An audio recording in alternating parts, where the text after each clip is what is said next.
Sebobrok-bobroknya polisi, kalau kita memang benar, mereka pasti tidak bisa berkutik.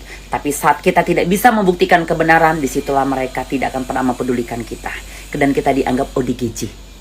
Memang benar kita nggak boleh percaya sesuatu secara mentah-mentah, karena kita nggak tahu kebenaran kayak gimana. Tapi yang buat gue percaya akan kasus ini adalah ini. Jadi buat lu pada yang belum tahu, si Ibu Naya sudah dikontak dengan tim Hotman Paris.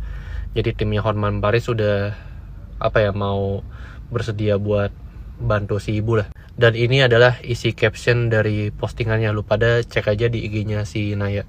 Jadi buat gue kasus ini tidak simpang siur, tapi buat gue kasus ini adalah cukup real, karena masa timnya Hotman Paris, salah satu tim lawyer yang berkelas, bisa terkecoh dengan kasus yang katanya banyak orang simpang siur kayak gini. Jadi buat gue kasus ini adalah asli real. Abang, Hotman Paris itu juga manusia ya, yang maaf tainya bau sama seperti kita, sama seperti entok. Nah, soal kalau orang mendatangi Hotman Paris seolah dia sudah sebagai korban, sudah sebagai itu suatu kebenaran, itu tidak bisa dijadikan patokan. Karena waktu kasus sekolah metodis ya, yang katanya diperkosa sama staf administrasinya, kepala sekolahnya, staf tata usahanya, keliling servisnya, itu juga didatangin dia ke Hotman Paris. Hotman Paris juga hampir mau bantu, tapi ternyata di prank. Ya, itu orang Medan, dan aku udah video callan langsung sama ibu yang datangin ke Hotman Paris itu, tapi ternyata zong, kata diperkosa sama kepala sekolah, staf tata usaha,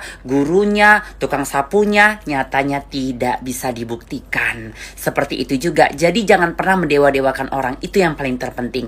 Hotman Paris sekali didatangin pun belum tentu dia jadi kebenaran. Lebih pintar dan besmat yang sesungguhnya. Karena ento kalau memang dia suatu kebenaran, bukan ento merasa dimuliakan atau dihebatkan ya, dia pasti duluan mendatangi Ratu Entok ataupun mencari aktivis setempat dulu sebelum dia pergi jauh-jauh. Dan kedua, sebobrok-bobroknya kita, seemosi-emosi kita, nggak mungkin dong melemparkan kotoran manusia ke kantor polisi sampai mencederai oknum polisi juga.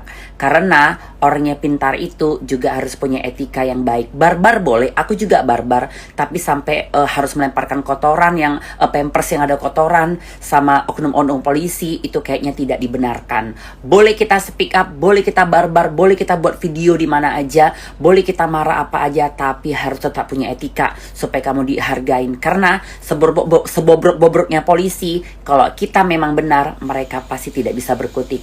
Tapi saat kita tidak bisa membuktikan kebenaran, disitulah mereka tidak akan pernah mempedulikan kita. Dan kita dianggap ODGJ.